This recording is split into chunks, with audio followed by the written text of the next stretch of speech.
Salut tout le monde, bienvenue à Finances fondamentales, le podcast d'éducation financière dans lequel je te synthétise des livres sur les finances personnelles et l'investissement boursier en 5 points clés et où je réponds aussi aux questions des personnes auditrices à l'aide de cas concrets et transparents. Si tu souhaites prendre en main ta santé financière, t'es à la bonne place. C'est parti, bon podcast! Salut tout le monde, bienvenue à l'épisode bonus qu'on parle d'enfants, d'argent, de finances, etc. Ça fait suite à l'épisode de mardi que j'avais parlé du livre Comment parler d'argent avec mon enfant de Gail Vaz Oxlade. Ici, je vous présente les jeux financiers puis ma stratégie puis celle de d'autres auditeurs qui ont eu la bonté de le partager. Avant de commencer, je veux mentionner que l'épisode d'aujourd'hui est soutenu par iNote AI. Donc, ça permet d'enregistrer, transcrire, résumer, organiser toute l'information avec l'intelligence artificielle de vos rencontres, de vos notes, de vos documents, de vos PDF, etc. Donc, si votre stratégie actuelle, ça consiste à vous dire je vais m'en souvenir puis oublier 80% de ce qui s'est dit comme moi dans les réunions, bien, iNote AI peut sûrement vous aider au moins un petit peu. Donc, si jamais ça vous intéresse, vous voulez essayer le produit avec un rabais, il y a un lien d'affiliation dans la description du podcast. Donc, comme ça, vous avez un produit qui vous intéresse et en même temps, en même temps plutôt, vous soutenez le podcast. Donc, j'avais très hâte aujourd'hui de vous parler des jeux proposés dans le livre que j'ai résumé mardi pour les différentes tranches d'âge. Puis, je vous partage aussi où j'en suis actuellement avec mes filles. Il reste 15 minutes avant que mes filles reviennent du camp de jour. Donc, ça se peut qu'elles arrivent, puis je vais quand même peut-être finir d'enregistrer l'épisode, mais si vous avez des sons en background, désolé, je ne vais pas tout couper ça au montage. Mais écoutez, j'ai oublié ce que je voulais dire même. J'ai moins le goût de faire du montage dans les épisodes bonus, c'est ça que je voulais dire. Fait que ça va ressembler à ça. Fait qu'il faudrait peut-être que je commence si je veux avoir un bout de fête avant qu'il arrive. Une petite chose avant de commencer. Les recommandations sont basées sur l'avis de spécialistes, donc l'expérience de l'auteur puis des modèles d'apprentissage en psychologie cognitive comme Piaget, Garner, Sternberg et Haley. C'est donc pas de la science pure, mais c'est pas non plus juste des opinions. Donc les jeux proposés sont vraiment basés en partie sur la psychologie cognitive, les modèles de psychologie cognitive. Avant 5 ans, ce qu'il faudrait faire, c'est on devrait familiariser l'enfant avec l'idée de l'argent. Donc, il veut s'acheter une crème glacée, on lui donne de l'argent pour payer, puis il reçoit le change. Il comprend de cette façon-là que pour obtenir quelque chose, il faut payer avec de l'argent. On peut l'exercer à la maison en jouant au magasin, à l'épicerie, etc. Sortez de la vraie argent, mettez des étiquettes sur différents jouets et tout. Laissez-le magasiner, un peu de mathématiques en même temps, etc. Donc, ça, c'est les grandes lignes. Je vais vous présenter les jeux précis plus tard. Entre 5 et 7 ans, ce qu'il faut faire selon ces modèles de psychologie cognitive-là, l'enfant va savoir qu'il faut de l'argent pour acheter des biens puis que chaque bien ne vaut pas la même chose. Ce qu'il faut faire maintenant entre 5 et 7 ans, c'est lui apprendre que l'argent a ses limites. Donc, on va l'initier au concept d'épargne pour faire un achat plus tard. Il n'y a rien qui vaut autant que l'expérience pour ça. Donc, si votre fille a besoin de 16 pour un livre et qu'elle est rendue à 9 puis qu'elle décide de s'acheter des bonbons ou de chocolat, c'est sa décision comme on a vu mardi passé. On va lui expliquer les conséquences de la décision, la faire réfléchir, etc., etc. Mais tout ça sans aucun jugement. On ne va pas l'influencer, on va la faire réfléchir puis elle va prendre sa décision. Est-ce que tu veux les cochonneries qui ne te serviront plus à rien dans 15 minutes ou ton livre auquel tu rêves depuis 3 mois? Euh, OK, c'est pas super neutre comme question, là. Euh, Vous voyez comment je questionne mes filles des fois, toujours un peu biaisé. Anyway, si l'enfant gaspille son argent-là, ben, si elle veut le livre dans les semaines qui suivent, il ne faut pas céder comme parent. Si vous le faites, ben, vous lui laissez comprendre que l'argent pousse dans les arbres et que vous en cueillez chaque jour, donc soyez prudent. De 7 à 12 ans, l'enfant va apprendre à raisonner. Donc, il devrait maintenant être davantage en mesure de réussir à économiser, donc entre 7 et 12 ans, et il doit développer sa capacité à faire des choix sur la manière qu'il va dépenser son épargne. Il va pouvoir même apprendre le fonctionnement de la banque, si vous le souhaitez. Il faut lui apprendre à budgéter, à prendre des décisions éclairées. Et pour faire ça, on peut lui allouer un montant fictif, par exemple 50 puis lui demander de choisir dans un magazine ou sur un site Internet ce qui s'achèterait avec cet argent-là. À partir de 12 ans, l'enfant commence vraiment là, à devenir plus lucide, avec des idées plus claires par rapport au monde financier, puis il développe même une pensée éthique. Donc, une pensée éthique et non pas une pensée poétique. Euh, mes filles viennent d'arriver, il va y avoir des petits bruits de fond. Donc, en devenant indépendant, il va tenter de se forger une identité qui est propre à lui. Il peut participer aux décisions budgétaires de la famille. Par exemple, on veut faire une sortie, on a tel montant, qu'est-ce qu'on fait? Donc, tout ce que je viens de vous dire, là, les tranches d'âge, c'est pas coulé dans le béton. Tu sais, ça se peut qu'un enfant de 6 ans soit plus mature qu'un enfant de 8 ans d'un point de vue financier. Donc, c'est pas coulé dans le béton. L'important, c'est le plaisir. Si vous faites de quoi que votre enfant s'ennuie, ben, il faut passer à une tâche qui est plus facile pour que les enfants euh, plus jeunes ou une tâche plus difficile, c'est trop facile. Bref, il faut être dans une zone qu'on appelle de délicieuse incertitude. Pas trop facile, mais dans laquelle on s'amuse quand même. Donc, j'ai regroupé les jeux financiers dans 3 catégories. La première catégorie, c'est les jeux financiers pour 4 à 7 ans. Donc, il y a des jeux qui existent pour apprendre que l'argent sert à acheter des biens, des choses.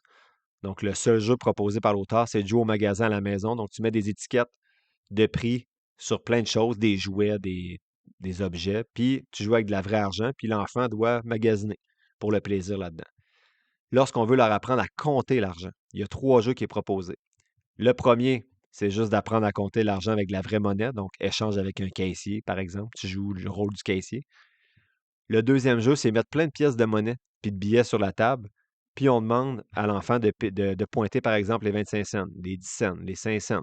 S'il se trompe, on montre la bonne pièce de monnaie ou le bon billet. Les billets, ça va plus être vers 6-7 que 4-5, là, puis la monnaie peut-être plus 4-5, puis après ça, on peut aller vers les billets 6-7. Et ensuite de ça, ils peuvent fabriquer leur propre argent, puis jouer au jeu du magasin avec l'argent qu'ils auront fabriqué. Donc, on mélange art plastique et finance. Et le troisième jeu proposé, c'est les laisser avec quelques pièces, puis on les invite à s'acheter quelque chose dans une machine distributrice avec des pièces de 25 cents. Ils vont l'aimer ce jeu-là, je peux vous le dire.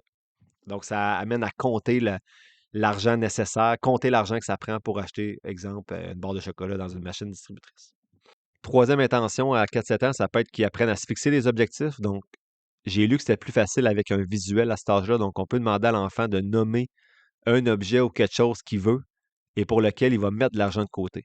Donc, on pourrait créer une affiche avec des cases. Exemple, ce que tu veux, ça coûte 25 tu as besoin de 5 fois 5 Donc, on va cocher au fur et à mesure qu'il met 5 dans l'enveloppe accrochée à l'affiche, puis on le félicite, puis on l'amène à la fin au magasin pour acheter ce qu'il veut s'acheter. Ensuite, pour les jeux financiers, si votre enfant a entre 7 et 12 ans, le premier jeu, c'est pour apprendre à faire des choix éclairés.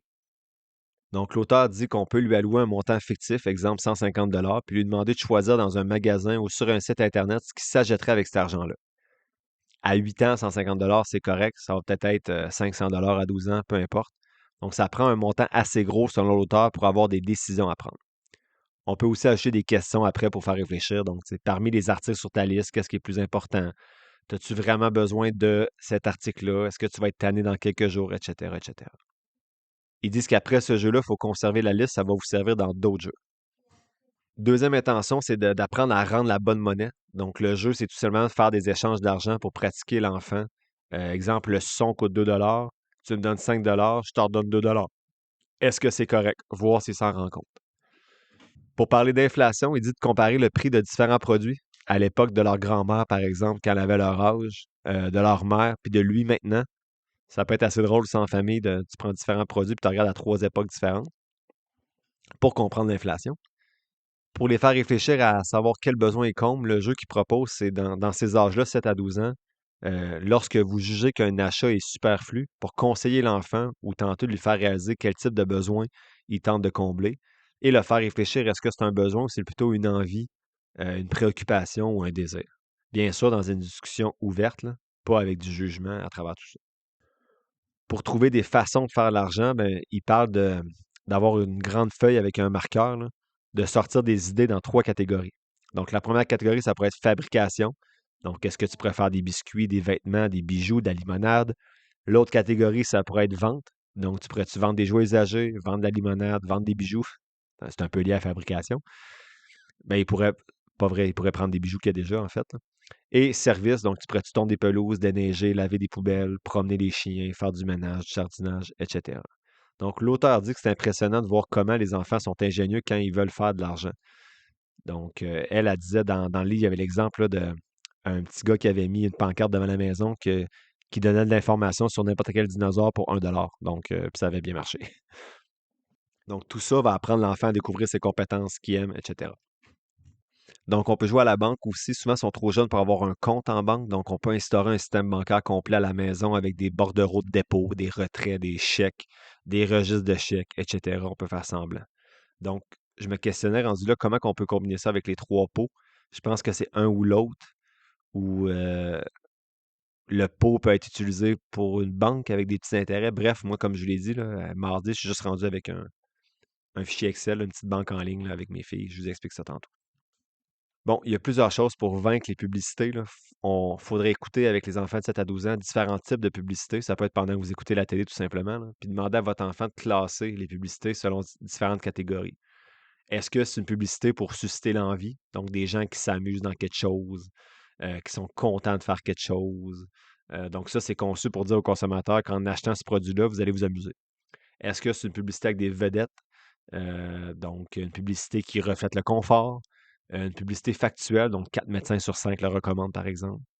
5, est-ce que c'est une publicité plus blanc-blanc, donc un produit super amélioré qui nettoie tout?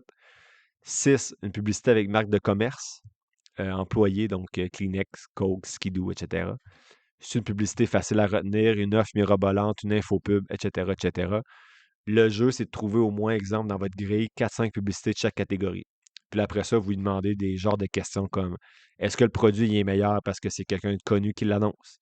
En achetant le produit, tu penses que tu vas être comme les gens dans la pub, heureux ou confortable? Donc, c'est vraiment de lui demander comment ces publicités-là peuvent influencer ses achats.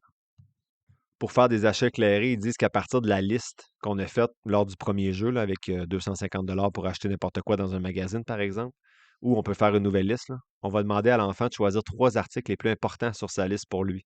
Exemple, une liste de Noël, là. On peut ensuite lui poser les questions selon son âge. Donc, à 8 ans et plus, on peut dire, y a-t-il quelque chose qui te déplaît dans cet article-là que tu as choisi? Pendant combien de temps tu penses utiliser? C'est quoi le meilleur prix pour cet article-là qu'on pourrait trouver? Et 10 ans et plus, ça pourrait être cet article-là convient-il à quelqu'un de ton âge? Quel besoin ça va satisfaire? Qu'est-ce que tu dois savoir à propos de tout ça avant de prendre la décision de l'acheter? Etc., etc. Pour l'entrée scolaire, on peut impliquer l'enfant dans la liste des articles scolaires, le budget, le choix des articles. On peut chasser les soldes sur les sites, etc. Donner des défis de trouver les meilleures aubaines, peu importe. Et enfin, pour la carte de crédit, ils disent de demander à l'enfant de se fabriquer une carte qu'il va pouvoir utiliser avec nous, sa banque, lorsqu'il va avoir besoin d'argent. Donc, il faut signer une convention de titulaire de carte qui dit la limite de crédit. Donc, tu as le droit à 100 sur ta carte, par exemple, fictive. La date des relevés. Donc, par exemple, à chaque premier du mois, je vais t'envoyer le paiement minimum et le solde total. Période de grâce, donc tu as 15 jours. Donc, il faut que tu payes avant le 30 de chaque mois ou le 15 de chaque mois plutôt. Le pourcentage du montant minimum, donc 25 par exemple. Combien vont coûter les intérêts? Donc, ça peut être 2 par mois sur la totalité du solde impayé ou plus si vous voulez. Et 6, ça prend 2 signatures. Donc, ce que l'auteur dit, c'est de l'inviter à traîner sa carte au lieu de traîner son argent. Il vous la donne et vous payez à sa place, bien sûr. Et vous l'invitez à noter exactement chaque dépense dans un petit carnet de crédit, mettons, là. Mais il faut aussi le faire là, pour émettre son relevé annuel le 15 de chaque mois. Mais on peut vérifier de temps en temps s'il note bien ses dépenses en ajoutant 2-3 pièces au relevé, là, voir s'il suit bien ses choses. S'il y a plus d'achats qu'il peut sur sa carte ou il ne rembourse pas son solde, mais on peut décider à tout moment de couper le crédit. Donc, tu ne peux plus utiliser ta carte jusqu'à temps que tu règles ta dette. Donc, faut plus y acheter rien, bien sûr, pendant ce temps-là. Sinon, on envoie le message que même si tu ne payes pas tes dettes, c'est pas si grave finalement. Fait que ça, je trouvais ça intéressant. On va en reparler tantôt dans ma stratégie. Et les jeux financiers pour les gens, les ados, 12 ans et plus, ou les grands enfants de 12 ans et plus. Il faut les inviter d'abord à participer aux décisions financières. Donc, l'exemple qu'a donné dans le livre, c'est lors d'une sortie familiale, on peut lui dire le montant qu'on a et laisser décider l'activité. Pour l'inviter à regarder son budget, elle dit qu'on va montrer que l'argent ne pousse pas dans les arbres. On va montrer notre budget, où va l'argent qui rentre, combien il en reste pour les loisirs. Ils vont peut-être voir qu'il y a déjà beaucoup d'argent, des milliers de dollars qui sont utilisés chaque année pour eux. Donc, leur école, leur sport, leurs loisirs, leurs vêtements, leurs donc, regardez votre budget avec eux tout simplement de manière transparente. Vous pouvez même leur demander c'est où qu'on pourrait couper pour augmenter d'autres choses, selon leur intérêt à eux dans la famille. Pour apprendre la valeur relative, elle dit qu'il faudrait calculer votre taux horaire net après impôts et dépenses, là, puis demander à votre enfant de magasiner la nouvelle auto pour la famille de manière fictive et diviser ensuite ce montant-là par votre taux horaire pour voir combien d'heures vous allez devoir travailler pour payer cette voiture-là avec les frais d'intérêt. Donc, ça, c'est quand même bien. Là. Tu dis, bon, tu calcules ton taux horaire, tu dis à l'enfant, hey, quelle voiture tu veux pour la famille? Mettons qu'il magasine, on va dire une BMW neuve. OK, ça coûte tant, divisé par combien je gagne de l'heure. Voici combien de mois je dois travailler payer cette voiture-là. Et après, vous lui demandez, est-ce que toi, tu serais prêt à travailler autant d'heures pour cette voiture-là? Si tu choisis une voiture usagée, combien d'heures ça donne? Donc, on refait l'exercice avec un cadeau pour une fête d'amis, un meuble, un ordinateur ou un cellulaire. Peut-être même avec son taux horaire si l'adolescent travaille déjà. Donc, ça apprend vraiment la valeur relative des choses. Pour apprendre la variété des revenus puis l'impact là, de tout ça, ben, vous puis votre enfant pouvez créer des étiquettes ou bien avec l'intelligence artificielle, là, 5 profils de famille. Exemple, célibataire, ingénieur, 35 ans. Famille de 5 enfants, bas salaire. Un enfant avec un haut salaire, etc. Puis ce qu'il doit faire, c'est ensuite trouver sur Internet un logement ou une maison qui correspond à 30-35% du budget familial et à la réalité familiale des 5 cas. Exemple, tu peux pas avoir 2 chambres si tu as 5 enfants. Ben, tu peux, mais ça va faire partie des réflexions à avoir. Il faut qu'il considère la distance du travail. Si la maison est trop loin du travail, ben, ça va prendre une voiture en plus à calculer. Donc ça permet aussi d'aborder le concept d'hypothèque, de cash down, etc. Donc après ça, bien sûr, il y a des discussions qui suivent, là, des questions qui sont mentionnées dans le texte. Exemple, quelle différence entre les besoins de chacun selon l'emploi? Qu'arriverait-il si ces gens perdaient leur emploi ou étaient malades? Que devrait faire la société pour aider le travailleur qui n'est pas en mesure de se payer une maison, etc., etc. Pour apprendre à se fixer des objectifs, l'auteur dit demander à votre enfant d'énumérer toutes les choses qu'il aimerait avoir puis faire.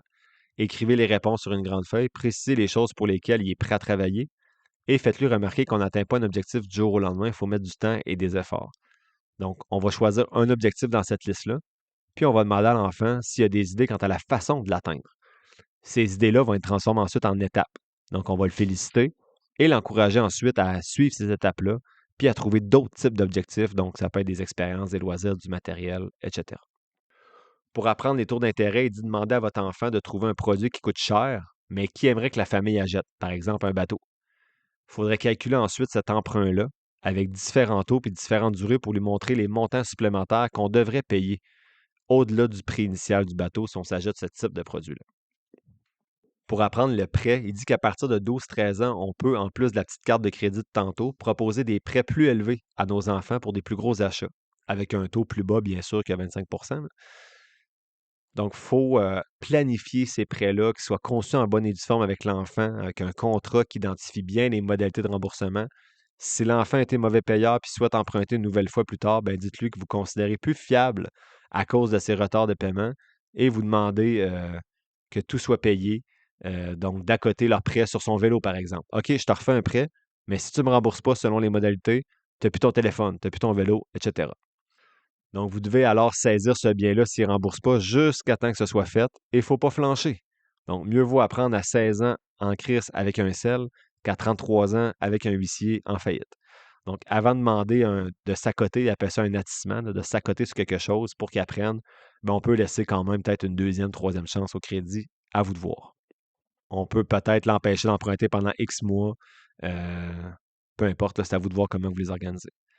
Au contraire, si votre enfant est solvable puis a un bon dossier de crédit dans votre banque familiale, bien, vous pouvez baisser votre taux d'intérêt.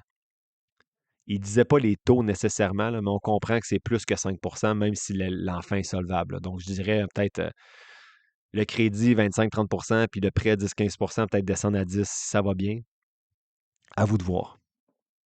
Si les pourcentages sont trop petits, l'auteur dit que les enfants apprennent rien. Ça ne leur dérange pas de payer le frais d'intérêt. Faut pas que le remboursement soit trop étalé dans le temps. Les enfants n'ont pas la capacité de voir le long terme, ils vont se tanner de rembourser. Donc, il faut, exemple, que tu me rembourses en 3 mois, donc tant par semaine. Ça fait des plus gros paiements, mais au moins, ça a le plus d'impact sur l'éducation financière. Si votre enfant est plus solvable du tout, vous devez fermer l'opportunité de lui offrir des prêts. S'il ne rembourse pas, vous prenez l'argent directement de ses allocations. Ce n'est pas un bon message. On va déresponsabiliser l'enfant. Donc, il faut plutôt établir clairement un calendrier de remboursement puis que l'argent vous soit versé dès que l'enfant reçoit son allocation familiale.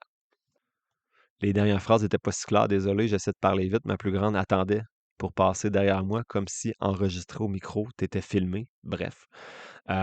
Pour apprendre les actions en bourse à l'enfant, on peut l'inviter à investir dans des actions de son choix, comme on disait tantôt un petit peu, là, celles qu'ils connaissent au quotidien. Moi, bien sûr, je les pisterais quand même vers peut-être des choses qu'ils connaissent qui sont hauts sur une liste de surveillance, mettons. Mais ensuite de ça, il faut faire un bilan chaque mois pour lui montrer comment évolue, monte, baisse ses placements. Donc, il faut lui montrer que c'est être investi à long terme et la patience, donc les bases de l'investissement, là. Donc, je suis rendu à vous présenter ma stratégie personnelle depuis que j'ai lu ce livre-là. Puis, je viens d'enregistrer l'épisode précédent de peu plus d'une heure, là. Fait que je vois que j'ai déjà quand même. Je réponds aux 9 questions, en fait, que j'ai discutées dans l'épisode précédent mardi. Donc, j'y réponds avec ma nouvelle stratégie. Donc, je vous présente ce que je faisais, puis je vous présente ce que je fais maintenant depuis septembre 2025. Je vais vous dire qu'est-ce qui a bien fonctionné, qu'est-ce qui fonctionne moins bien, mais je ne vous présenterai pas les cas des autres personnes auditrices. On devrait être en haut de 30 minutes encore, là, puis vu que la petite famille est arrivée, je vais couper cet épisode-là un petit peu plus court. Donc, ma stratégie personnelle pour la première question, devrais-je donner de l'argent de poche à mon enfant? Ma réponse est clairement oui. C'est une question que je me suis souvent posée. Même si j'en donne depuis 2023 à mes filles, là, je pense maintenant qu'il s'agit de la meilleure façon d'éduquer financièrement nos enfants si c'est bien fait au lieu du système qu'on appelait de quémande là, la dernière fois, système aléatoire selon nos émotions, qui apprennent rien à nos enfants quand ils nous demandent de l'argent. Quand ça ne nous tente pas, ils ne comprennent pas trop pourquoi. Et ça ne les responsabilise pas du tout par rapport à leurs décisions. La deuxième question, c'est à quel âge devrais-je commencer à lui verser une allocation à notre enfant, là? Euh, je comprends que c'est 5 ans qui est écrit dans le livre. J'ai commencé à 5 ans avec ma plus jeune, puis 7 ans avec ma plus vieille. Je n'étais pas aussi éduqué à l'époque, le pire.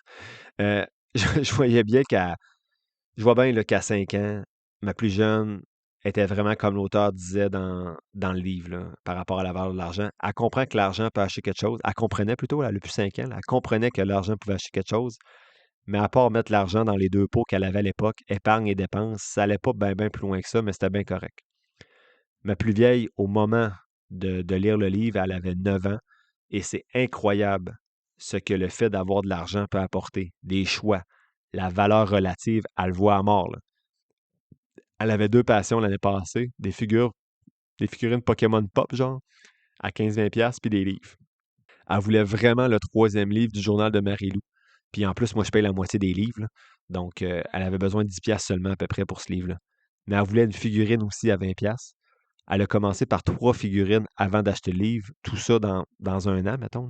Mais il y a eu plusieurs discussions là-dedans sur les choix, pourquoi. C'était vraiment beau à voir, puis à vivre surtout. Si elle avait juste à me demander de l'argent, puis je dis oui ou non, elle aurait appris quoi dans cette année-là? Moi, j'ai jamais eu d'argent de poche, mais je vois la valeur d'en avoir si c'est bien géré et qu'on leur offre pas tout en plus de l'argent de poche. Il ne faut pas que ce soit vous leur payez tout quand ils demandent et en plus vous leur donnez de l'argent de poche. Il faut que l'argent de poche remplace ce que vous leur payeriez par rapport à leur demande, là, par exemple, quand on fait l'épicerie ou on magasine. 3, l'argent de poche doit-il comporter des obligations particulières? Ici, j'hésitais. Dans mon ancienne stratégie, je vous l'ai dit mardi, là, je donnais une partie du montant en bonus parce que mes filles sont quand même paresseuses. Je l'entends en arrière. Mais je comprends maintenant que l'argent de poche remplace ce que je donnerais de toute façon, et même peut-être plus, là, si elles me le demandaient au fur et à mesure. C'est donc leur argent pour s'acheter les trucs qu'elles veulent. Maintenant, je remplace le bonus, comme j'ai dit mardi, par une cessation de mes tâches familiales comme faire le taxi, laver leur linge. Donc, lorsqu'elles accumulent 3 cases grises parce qu'elles n'ont pas fait leur tâche, ça peut être 3 cases grises en une journée ou 3 cases grises en 4 mois. Dès qu'il y a 3 cases grises accumulées, pendant une semaine, moi et ma conjointe, on ne fait plus notre rôle de père. De père, de parents. On n'est pas deux pères, de parents. Donc, taxi, laver le linge, faire les lunchs. Donc, c'est tout ça qu'elle doit faire. Donc, non, maintenant, il n'y a plus aucune obligation liée aux allocations de base. Elles reçoivent l'argent même si elles ne font rien dans la semaine, mais elles peuvent gagner plus avec des tâches connexes comme désherber, pelleter, etc., des travaux à la maison. Quelles sont mes attentes à propos de la gestion de cet argent par mes enfants? Donc moi, c'est 20% qui doit aller dans l'épargne. Donc, exemple, ma plus vieille reçoit 10$ par semaine.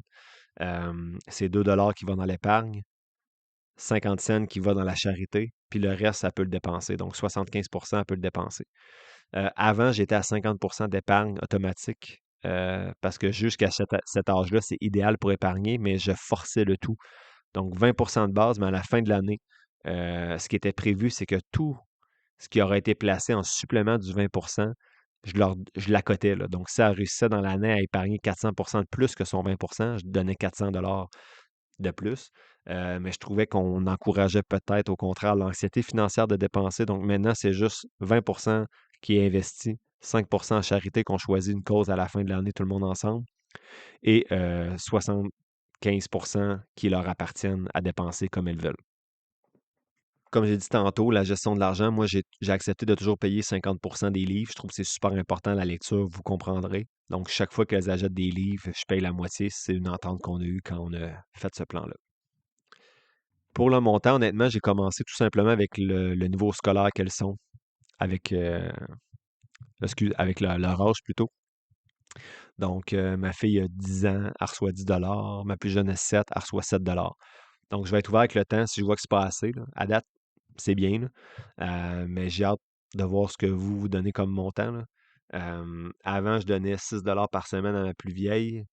Puis elle avait 3. Ouais, c'est ça.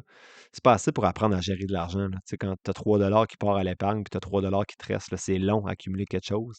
Il restait pas grand-chose, un peu cheap, le père, là. Fait que là, c'est rendu 10, ça a plus de sens, là. Tu sais, elle peut s'acheter 2 livres par mois, un livre et demi par mois. C'est pas si pire.